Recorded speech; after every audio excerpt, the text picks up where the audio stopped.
In the early hours of July 26, 2019, just past midnight, the quiet streets of Chessington, southwest London, were shrouded in silence. Moor Lane, a narrow ribbon of asphalt, flanked by rows of modest terraced houses and dim streetlights, lay still under a starless, inky sky. The faint hum of distant traffic on the A3 was the only sound piercing the quiet, a reminder of the world beyond this sleepy enclave. Three friends strolled slowly along the pavement, their breath visible in the cool summer air, their footsteps echoing softly against the tarmac. They had spent the evening at a local pub, their voices mingling with laughter and the clink of pint glasses in a ritual as old as the town itself. Earlier, a brief but fiery argument had flared outside the pub, a clash of words that seemed to dissolve as quickly as it ignited. The air grew thick with unspoken tension, but the trio pressed on, unaware of the predator closing in. Then, from behind, two headlights sliced through the darkness, their harsh beams casting long, menacing shadows across the road, like a hunter locking onto its prey. What unfolded wasn't a tragic accident or a fleeting hit-and-run. It was something far more sinister, a car transformed into a weapon, not to flee, but to hunt with chilling precision. The occupants didn't slow down, didn't call for help, didn't spare a glance for the devastation they left behind. They vanished into the night, their engines fading into the distance. What followed was one of the most relentless manhunts in recent London history, a trail of haunting evidence, and a community paralyzed by fear, bound by silence born of dread or misplaced loyalty. This is the story of Liam Dent, a young father whose dreams of a better life were shattered in a moment of calculated cruelty, and how a night at the pub spiraled into one of the most cold-blooded murders the Metropolitan Police had encountered in years. Liam Dent, 25, was the kind of man who moved through Chessington like a quiet breeze, unassuming, comes unpretentious, and unnoticed by those who didn't know him. He wasn't one to chase the spotlight or stir trouble. To his friends, he was a gentle soul with a fierce determination. A man who carried his ambitions with a quiet resolve that spoke louder than words. Liam was a devoted father to two children, a 10-year-old daughter, whose infectious giggle could light up even his toughest days, and a toddler son, whose curious eyes followed his every move in their cozy flat just off Moor Lane. His partner, Maisie Johnson, described him as the bedrock of their young family, steady, dependable, and always planning for a future where his children could thrive.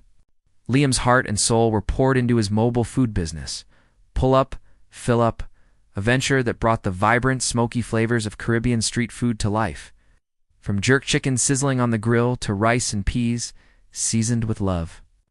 His menu was a celebration of his heritage, served at festivals, markets, and community events across southwest London. He'd spend late nights perfecting recipes, jotting down ideas for new dishes, or sketching logos on scraps of paper. Every pound he earned went back into the business's second-hand van he'd saved for months to buy. A set of gleaming cooking equipment, a portable gazebo to shield his stall from the unpredictable British weather. Friends recalled him driving to food festivals, his van a beacon of his dreams, or scouting new locations with a notebook full of plans. Liam had no criminal record, no ties to gangs, no history of violence. He was a man building a legacy in a town he'd known his whole life, a place where neighbors waved and kids played in the streets. But on July 26, 2019, his name would echo far beyond Chessington, not for his food or his family, but for a brutal act that no one, least of all Liam, could have foreseen. Martin Eastwood, 22, from Epsom, a short drive from Chessington, was a young man with a dangerous edge. His name already etched in the ledgers of local police. By the summer of 2019, his history of reckless violence was impossible to ignore. In 2018, he deliberately drove into a cyclist on a quiet Surrey road, sending the man crashing to the ground with life-altering injuries. The bike was dragged 20 meters under his car, its frame mangled. A chilling testament to Eastwood's disregard for human life. A year later, he targeted a couple walking home in the moonlight, accelerating toward them in a brazen attempted robbery that left them shaken but miraculously unharmed. For Eastwood, cars weren't just a means of getting from A to B, they were extensions of his anger. Tools of intimidation wielded with chilling intent. His wasn't a story of petty crime or drugs. It was a pattern of calculated vehicular violence that grew bolder with each incident. Daniel Morris, also 22, was Eastwood's shadow, a quieter figure who operated in his orbit. Described by those who knew him as less volatile, Maurice was no mere bystander. On the night of the crime, he drove a second stolen vehicle, moving in lockstep with Eastwood in a convoy that was anything but spontaneous. His role was deliberate, his presence a critical piece of a dark plan that turned a fleeting dispute into a deadly act. While Eastwood's aggression was overt, Morris's complicity was subtle but undeniable, a quiet loyalty that bound him to the crime. Jasmine Robinson, Eastwood's 19-year-old girlfriend, also from Epsom, wasn't behind the wheel that night, but her involvement was no less significant. Young, fiercely loyal, and sharp-witted, she stepped in after the crime to orchestrate Eastwood's escape, acting with a cold precision that stunned investigators. This trio wasn't a hardened criminal syndicate peddling drugs or brandishing knives. Their violence was personal, targeted, and chillingly executed through the power of stolen cars, chosen for their anonymity and disposability. By July 2019, one thing was clear. When Martin Eastwood wanted to settle a score, he didn't reach for a weapon, he got behind the wheel, and those around him followed. The evening of July 26 began like countless others at the Lucky Rover, a cherished pub on Hook Road in Chessington. Its warm, wood-paneled interior, adorned with faded photos of local history and the faint scent of spilled ale, was a haven for regulars. Liam and his friends were there, immersed in the easy rhythm of a Friday night pints of lager, shared stories, and bursts of laughter that echoed through the smoky air. The night felt unremarkable, a slice of ordinary life in a town where everyone knew everyone. But as closing time approached, around 11:30 p.m., the mood shifted. Outside in the car park, under the dim glow of sodium streetlights, two groups crossed paths. Liam's friends and another group that included Eastwood, Morris, and at least one other associate. The argument that erupted was fast and fierce, a spark in the dry tinder of a long night. Reports never pinned down the exact cause: a stray insult, a misheard comment, a glance held too long, but the tension was palpable. Witnesses described it as a rapid escalation, voices rising like a storm, gestures sharp and accusing. The confrontation reached a breaking point when someone from Liam's group, fueled by the heat of the moment, hurled a pub scene heavy metal plaque engraved with the Lucky Rover's name through the air. It smashed into the windshield of a gray Volvo driven by Morris, shattering the glass into a jagged web of cracks. The act was reckless, personal, and a direct challenge. The car park fell silent for a moment, the weight of the act hanging in the air. Both groups scattered into the night, retreating to their corners of Chessington. To onlookers, it seemed like the end of a fleeting, alcohol-fueled spat. But for Eastwood and Morris, the shattered windshield was a spark that would ignite a horrifying chain of events. They didn't let it go. Instead, they regrouped, their anger simmering into something darker. They swapped the damaged Volvo for two stolen vehicles, a Ford S-Max, driven by Eastwood, and a black BMW, driven by Morris. Both cars bore false license plates, carefully chosen to obscure their origins. Both had been reported stolen weeks earlier, the Ford just 15 days prior, on July 11th. Taken from a quiet street in Epsom, these weren't their everyday vehicles. They were burner cars, selected for their disposability, meant to be used and destroyed to erase any trace of their actions. CCTV footage later captured the two vehicles moving in tandem through Chessington's quiet streets, their headlights cutting through the darkness like the eyes of predators. Liam and his friends, walking home along Moor Lane, had no idea they were being hunted. For Eastwood, the damaged Volvo wasn't the end. It was the catalyst for a calculated act of vengeance that would change lives forever. At 12:10 a.m., the Ford S-Max roared down Moor Lane, its engines snarling like a beast unleashed. There was no hesitation, no attempt to brake or swerve. The vehicle struck Liam Dent with devastating force, the impact echoing through the quiet street like a thunderclap. He was knocked to the ground, his body trapped beneath the undercarriage as the car sped on, unrelenting. Witnesses froze, their screams mingling with Liam's own cries of agony, a sound that would haunt them for years. One recalled hearing a voice shout, "Oh, Broove!" as the engine's roar drowned out the horror, a desperate plea swallowed by the night. The Ford didn't stop. It dragged Liam's body for half a mile, swerving erratically at speeds reaching 32 miles per hour.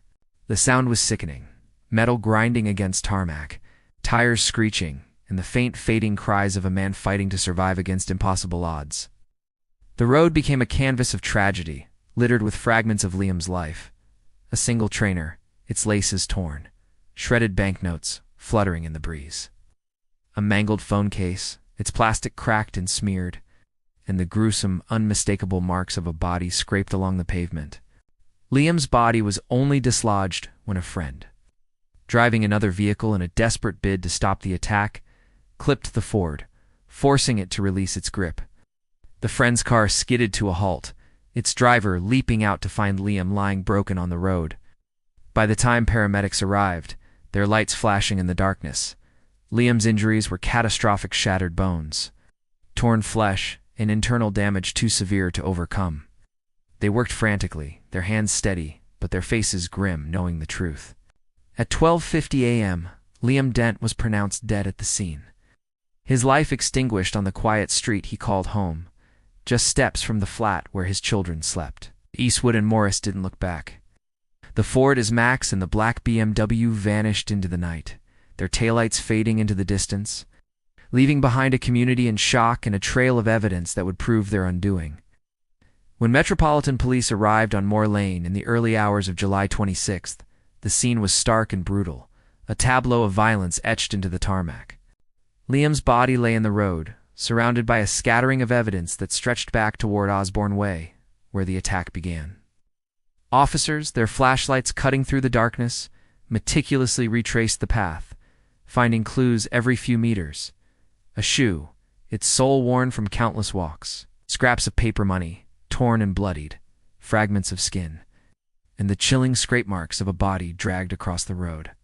The violence was unmistakable, laid out like a grim map of the crime, each piece of evidence a silent witness to the horror. Then, just before 2 a.m., a new report came in from Cyclaman Way in Epsom. 3 miles away, a car engulfed in flames, its orange glow lighting up the night. It was the Ford Max, reduced to a charred husk, its frame barely recognizable amid the acrid smoke. The vehicle matched witness descriptions and CCTV footage from earlier that night, its license plate a false mask meant to mislead. Forensic teams descended on the wreckage, sifting through ash and twisted metal, and uncovered a critical piece of evidence. The car's telematics system, a black box that recorded its every move. The data was a goldmine: GPS coordinates pinpointing its path through Chessington, timestamps marking the exact moment of the attack, acceleration patterns showing the car's relentless speed, and the chilling half-mile journey as it dragged Liam to his death. It painted a precise, unassailable picture of the crime, from the initial impact to the final, devastating moments. CCTV footage further tightened the noose, capturing the Ford Max, the black BMW, and the gray Volvo from the pub incident moving together through Chessington's streets. Their movements synchronized like a deadly dance. The Volvo was later found torched on Alexandra Road in Epsom, its charred remains another attempt to erase evidence. The BMW, however, was abandoned intact on a quiet street, its interior yielding fingerprints and fibers that tied it to Morris.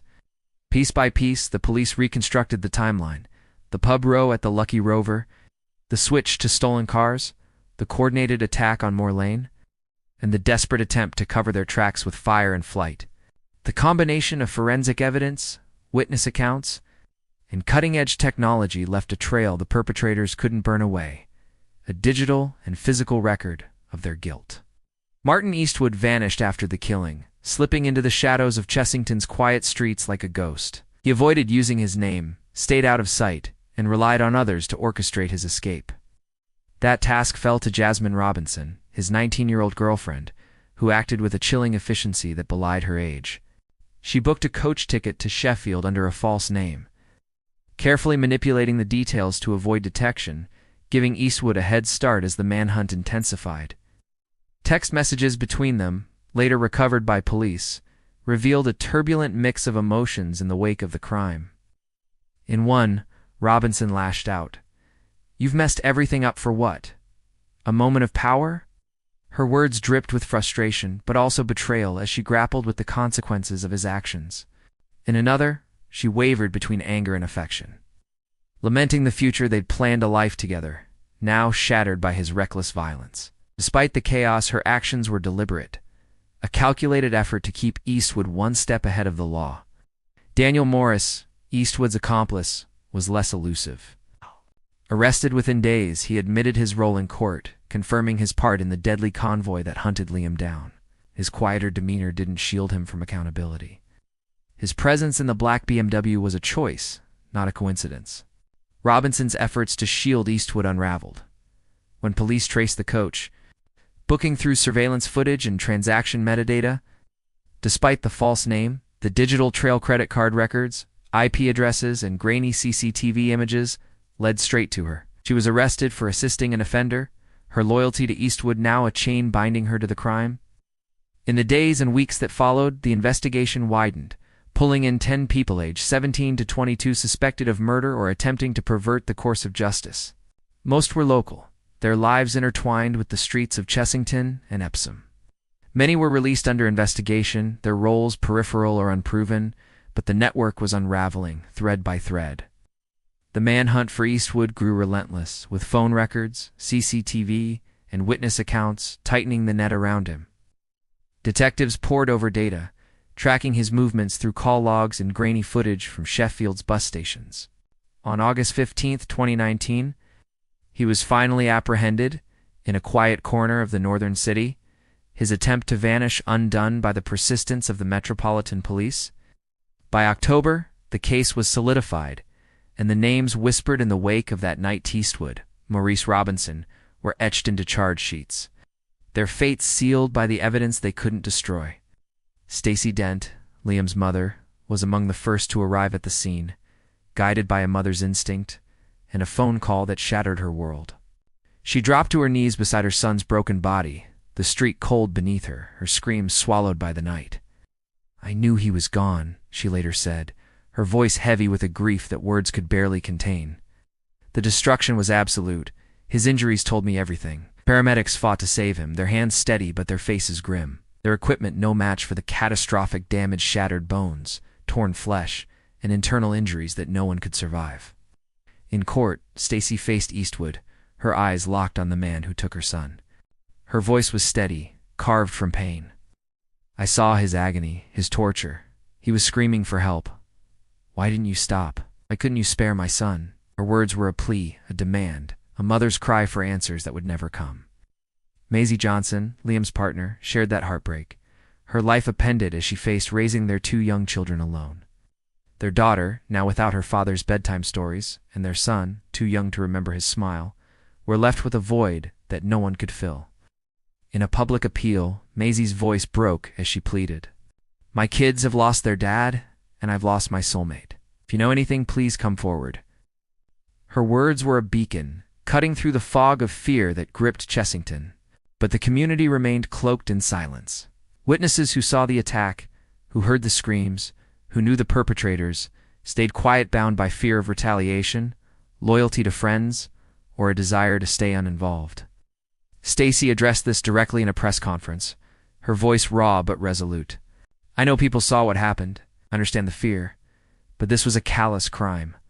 This person will do it again, through every appeal, every court appearance, every tearful interview." The family held on to one goal: justice for Liam, for his children, and for the life he was building, brick by brick, meal by meal. On April 6, 2022, at London's Old Bailey, the case reached its climax, a month after the jury delivered a murder verdict on March 7th. The courtroom, with its wood-paneled walls and hushed air, was heavy with the weight of Liam's loss. The prosecution presented a meticulous case, weaving together the telematics data from the Ford S-Max, CCTV footage from Chessington streets, forensic evidence from the crime scene, and witness accounts into an unassailable narrative of guilt. Stacy and Maisie sat in the gallery, their faces etched with grief as the evidence was laid bare. The black box data, pinpointing the exact moment of impact, the trail of Liam's belongings along Moore Lane, the burned-out cars meant to hide the truth. The sentences were handed down with a clarity that echoed through the courtroom. Martin Eastwood, 22, from Epsom, received life imprisonment with a minimum term of 30 years for murder. His history of vehicular violence striking a cyclist, Targeting a couple underscored the sentence's severity. He also faced concurrent sentences for grievous bodily harm with intent and robbery, alongside a 10-year driving ban to begin upon release, a symbolic gesture given the decades he'd spent behind bars. Daniel Morris, 22, of no fixed address, had pleaded guilty to manslaughter before trial. His role in the convoy, driving the black BMW in sync with Eastwood, was undeniable. He was sentenced to 5 years and 6 months, punishment that reflected his complicity, but not the full weight of the killing. Jasmine Robinson, 19, from Epsom, was convicted of assisting an offender for her role in Eastwood's escape. Her calculated actions booking the coach ticket, masking his identity, earned her a 2-year suspended sentence, sparing her immediate jail time, but marking her with the stain of her choices. The sentences closed a chapter, but for Liam's family, no punishment could undo their loss. Stacy's words lingered in the courtroom, a haunting refrain. "My heart is ripped apart. I cry every day." The judge's gavel fell, but the echo of Liam's absence reverberated far beyond the Old Bailey's walls. The case of Liam Dent shook Chessington to its core, exposing the fragility of a quiet suburb where neighbors once felt safe. The community's silence, whether born of fear, loyalty, or indifference, left a lasting scar, a reminder of the cost of staying quiet in the face of evil. Stacy and Maisie's pleas for justice echoed beyond the courtroom, reaching into homes and hearts across southwest London. "This wasn't just a crime against Liam," Stacy said in a final appeal, her voice steady despite her pain. "It's a crime against all of us, against the safety we take for granted, against the future my son was building for his children." The Lucky Rover, once a place of laughter, became a somber landmark.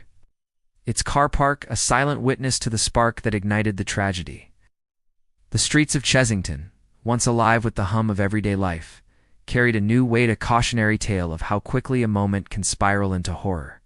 Liam's food van, pull up, fill up, stood silent, its vibrant colors fading, a dream left unfinished. His children grew up without their father's voice, his partner without her soulmate, his mother without her son. The community's silence haunted them, a reminder that justice, though served, came at a cost.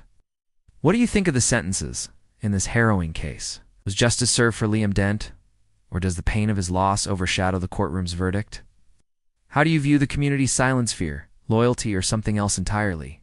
Should more have been done to break the wall of silence that protected the perpetrators for so long? Share your thoughts in the comments below, and let's start a conversation about the impact of this tragedy.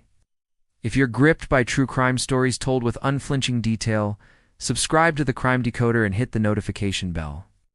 There's always another case waiting to be uncovered, another story demanding to be told. Join us as we shine a light on the darkest corners of justice.